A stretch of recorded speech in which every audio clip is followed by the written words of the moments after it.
మిమ్మల్ని వద్దు అనుకునే వారి గురించి ఆలోచించడం చీకట్లో వెళ్తుని వెతకడం లాంటిది. మనల్ని ఒకరు రిజెక్ట్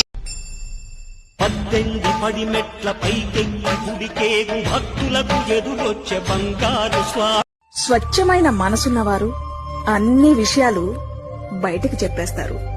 ఏది మనసులో పొద్దు తిరుగుడు పువ్వులే ముద్దుగున్నాడే బుజ్జాగనపయ్యా బంగారు తిరుముడి కట్టు శబరిమలకి నెయ్యభిషేకం జగమంతా నీదే కదరా జంగమా, జనమందరూ పూజించే శివలి